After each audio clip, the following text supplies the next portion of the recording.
Welcome back to God of War 3.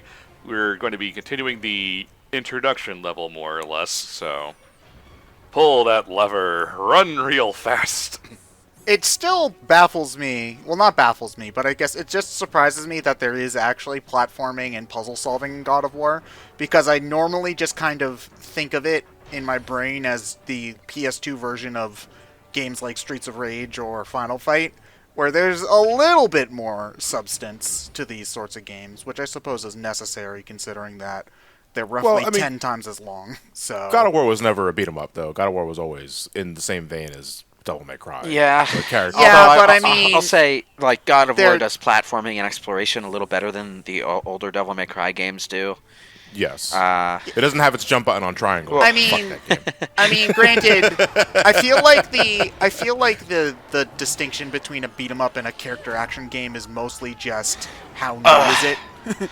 It's the natural evolution of that kind of game. To me, I would think a beat 'em up is something that you simply go left, right. Well, if you You go punch things. strictly cardinal directions, there's no platforming whatsoever. You're just beating shit up. yeah, yeah, those but kind that's of why I mean is that this is the modern version of that kind of game. yeah. you know. Beat 'em ups and shoot 'em ups were always more about like straightforward arcadey action. They were Yes. also meant for arcade specifically. Yeah. Which is why their structure is so goddamn weird on consoles. But yeah, okay, so we're fighting the fucking. What even the is hell this? is that? What even is this? Which Greek monstrosity are we fighting right now? So here we have this giant enemy crab, We're fighting an extension of Poseidon. completely accurate to Greek mythology. Well, you know, I mean, Poseidon loves horses. there probably so that's is. true. There probably is a Greek mythological creature that looks like this, or some approximation like this. I just don't know what it is off the top of my head. Greek mythology is, like I said last part, full of creatures that are just two or more species mashed together. That was basically their thing. I think the traditional chimera is like part lion, part scorpion, like maybe Part with some snake wings. and No, part goat.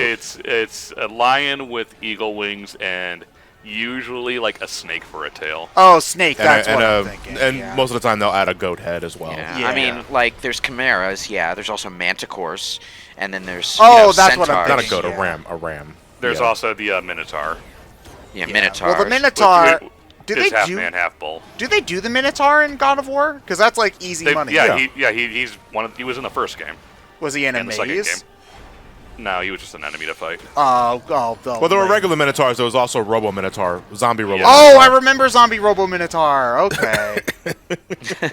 Now I remember. Oh man, Alright. and this is the series that they were trying to take oh so narratively serious in Data Boy. Oh, I'm sensing some animosity there. I No. can't wait to get to I Data mean, War. I have Data Boy I should recorded clarify, okay? I don't really dislike the PS4 God of War game. I hate it when they just, use the title of a series as if it's a reboot, but it's an actual God of sequel. War 2017. God of War. Okay, Maybe. Data Boy is a sequel to God of War 3. Do not make the mistake of thinking it is a reboot, because it is a sequel. But that just makes the tonal differences it's a even sort of- weirder. Yeah, well, it's one of those. It's one of those things that you call a soft reboot. Yeah, it's sort of like Tomb Raider Legend, except Tomb Raider Legend was trying to have more fun with the concept rather than less. Yeah. But, it's not as infuriating, I would say, as the Devil May Cry reboot, which was both just a weak sauce version of the same gameplay that we already had with a completely different story that wasn't quite as fun. But at the same time, it's just such a weird direction to go from here, specifically, that I was playing the game, and I legitimately didn't know what to feel, because there were good things that I really liked, but it also didn't feel like God of War. And it's weird for me to say that, because I'm not the biggest fan of God of War, but... On the bright side, I already have it recorded, so we can get to it. Yeah, 4 years from now. This is something I think they tipped their hand a little too early in showing us, because we have to go inside Gaia to help free her or help her out with whatever she's doing right now, and we have to go Heartburn. near her heart. we have to go near her heart. And I remember the first thing I thought about when I got here for the first time was like, what's the blue crystal surrounding her heart? I was like, This is important. You will come back here this later. Is important. We're gonna come back here later. We're likely gonna fuck her heart up. Why would we do that? Oh, she's probably gonna go turncoat. Yeah. Wait, so do we betray Gaia later in the game? Well, Gaia betrays us. Yeah. Does she deserve it? Yes. Okay. Everyone To be in God fair, of War deserves it. I was going to say. God of War 3 is everyone's an asshole. The game. Well, no, not Poseidon. He's kind Not- of just. Well, Poseidon was kind of just strung in, and what was the name of the girl? Athena? Artemis? Not Athena. No, Athena's. No, Athena. It's probably the biggest asshole. But Aphrodite? Crap, I forgot the Aphrodite. name of the name. yeah, Was it Aphrodite. Aphrodite is Aphrodite, goddess yeah. of love. Yeah, and she's just there. Wait, is she the one who Kratos has sex with? In this game, yes. Oh, God. That doesn't narrow things down much, you know. I'm just going to say.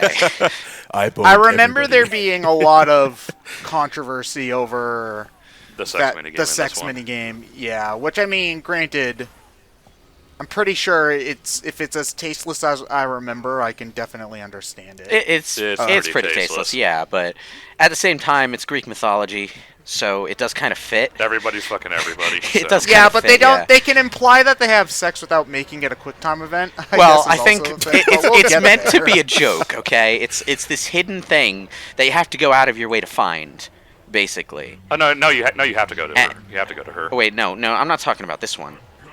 I'm talking about the previous two games.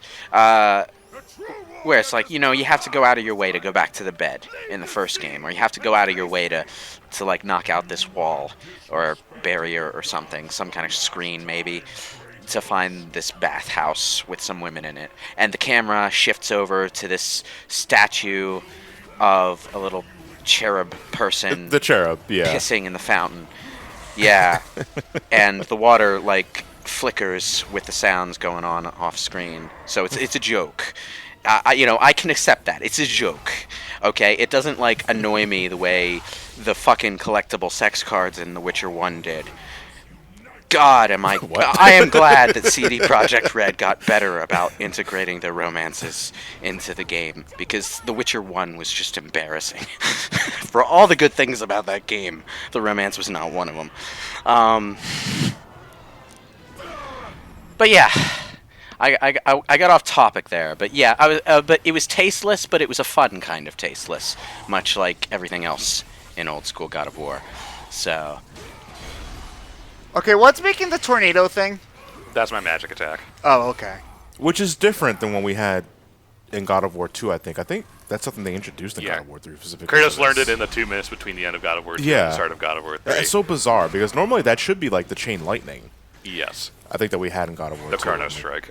Yes. That And tornado now it's looks just all magical kinds of tornado. tacky, by the way, just gonna say. It's because you know what it is? It runs at a different frame rate than the rest of the game. Oh, It's like, and it sticks out. It's like you're summoning a pre-rendered video. that I'm trying I to just- get a sense for what my brain is telling me, and that does sound. I just expect him to come out in a different costume, like Wonder Woman. Cut it out. I'm just gonna stand here and take it. Stop that. Okay, so the quick time events, I know that they had the cinematic, mash the button to rip the guy's heart out and stuff like that in old God of Wars. But the jumping around from place to place reminds me more of Bayonetta. Was that released before or after God of War? Bayonetta 1 was already out at this time. Okay. But God of War already did that kind of stuff before this game. Yes. Okay. This is the first game. So okay. it was Okay. it was a thing Bayonetta specifically got from God of War, and Okay. I I do not remember a lot of the specifics of these games because I've never Yeah. played them myself. it was definitely a God of War influence kind of thing too. A lot of games took a lot of influences from this series at the time. Yeah, it's arguably It's- one of the most influential games of the mid 2000s. Yeah, it's actually kind of weird because God of War, people took mechanics from God of War more often than they did from Devil May Cry, even though Devil May Cry was the, genre starter.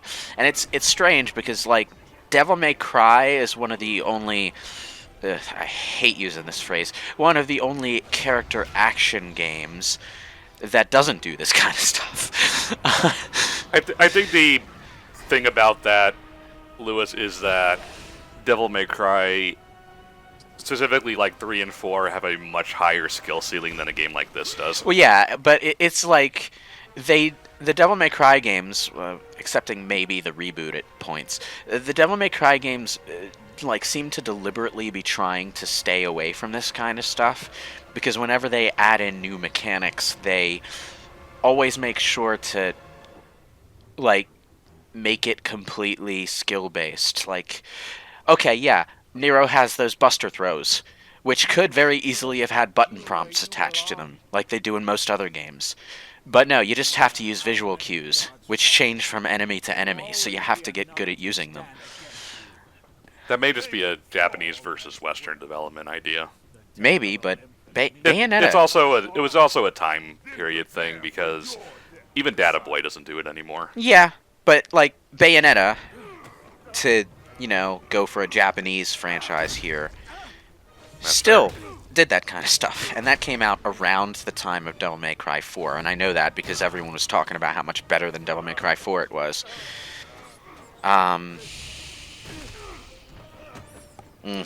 Man, this VR headset's amazing.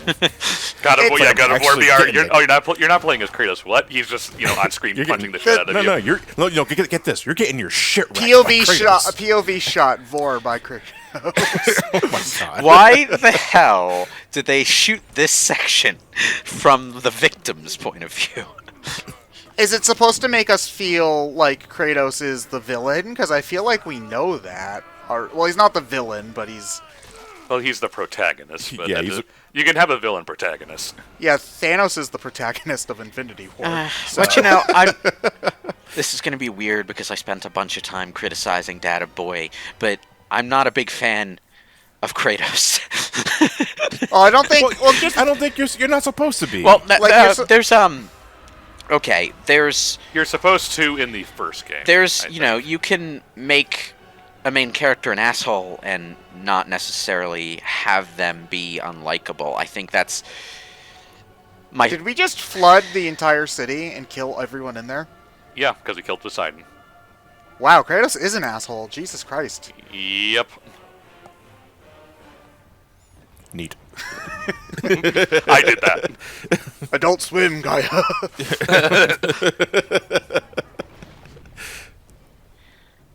Okay.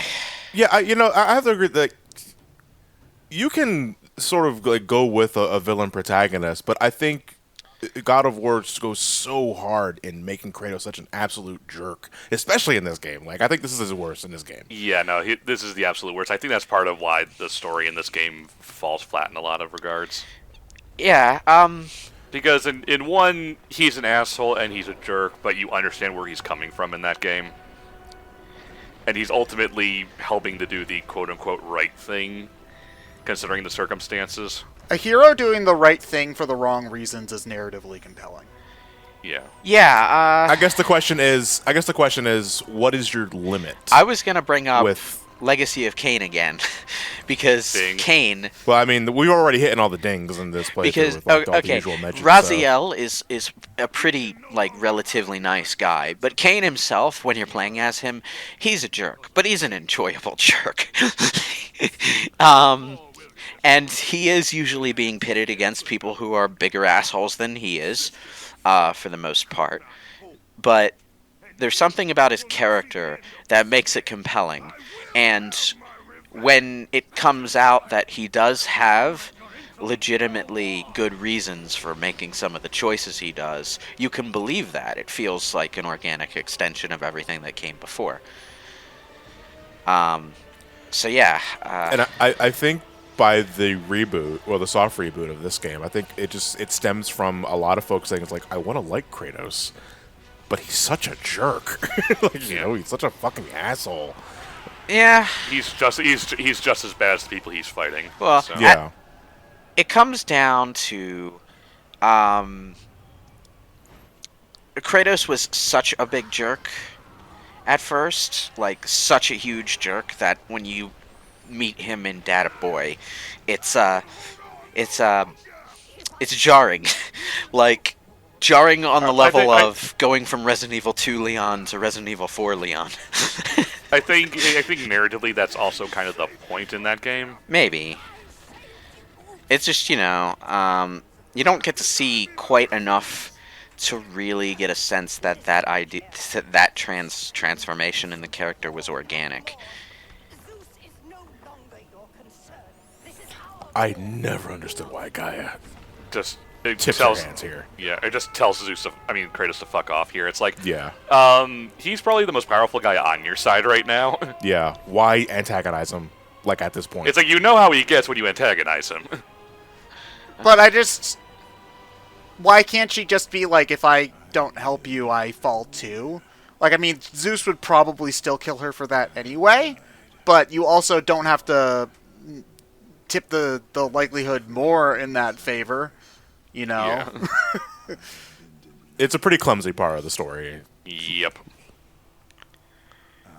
It's just, if they wanted to make him a likable character, they could have made a game about him becoming that instead of skipping that part, is all I'm saying.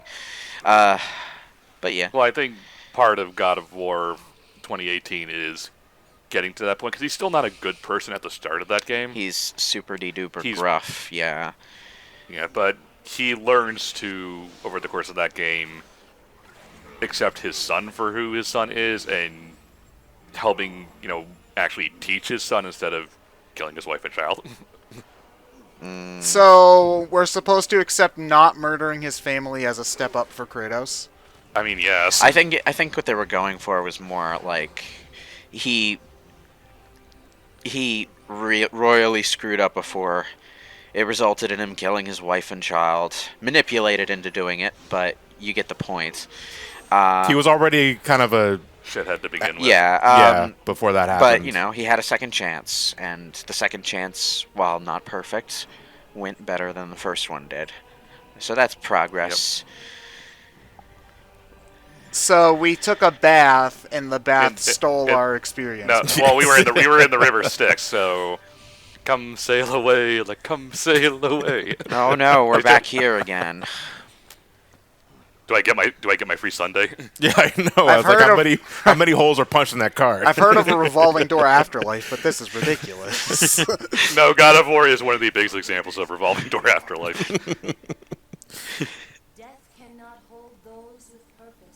Then why is it here? By Zeus, don't say that. What the hell? I mean, okay, if she My died, God, she would go to Hades. My God, Athena, you look almost as bad as the Luke and Leia CG at the end of Rise of Skywalker. So, wait.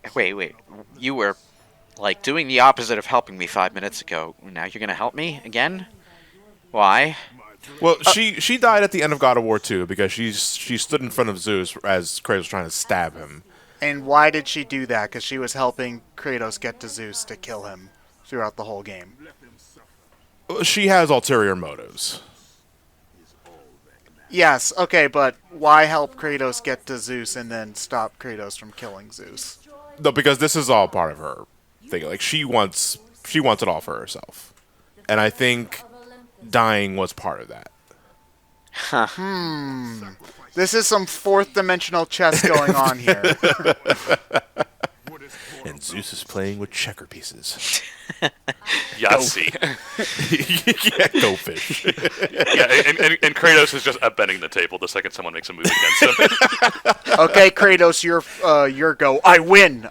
You're supposed to roll the I win. I win. Hey, new swords. Why? Hey, wait, why do we what need a rubbed in? new version of the Blades of Chaos for every game? Why can't we just have the same swords? They function the same way. Is it supposed to be some special event like the new morphers for a new generation of Sentai or something? Why do I have these, Athena? To sell more action figures, Kratos. Oh, I got it. Merchandise. Oh no, I forgot. This is the PlayStation 3 generation, and that means weapons have to just sort of magnetize to a character's back, and the animation is never organic ever. You saw when he was putting this. What do you want to do, though? I mean, He was- we're not at that point where we can have the strap on. He was putting the sword. You know? He was putting the No, I swords. won't start it super heavy. He was putting the swords on his back just now, and they just snapped into place like really awkwardly. So But yeah, that death was too funny to not leave it. Yeah, just shake it off, Kratos. You've been through a lot. I've been through worse. You'll see worse later in the next part of God of War 3.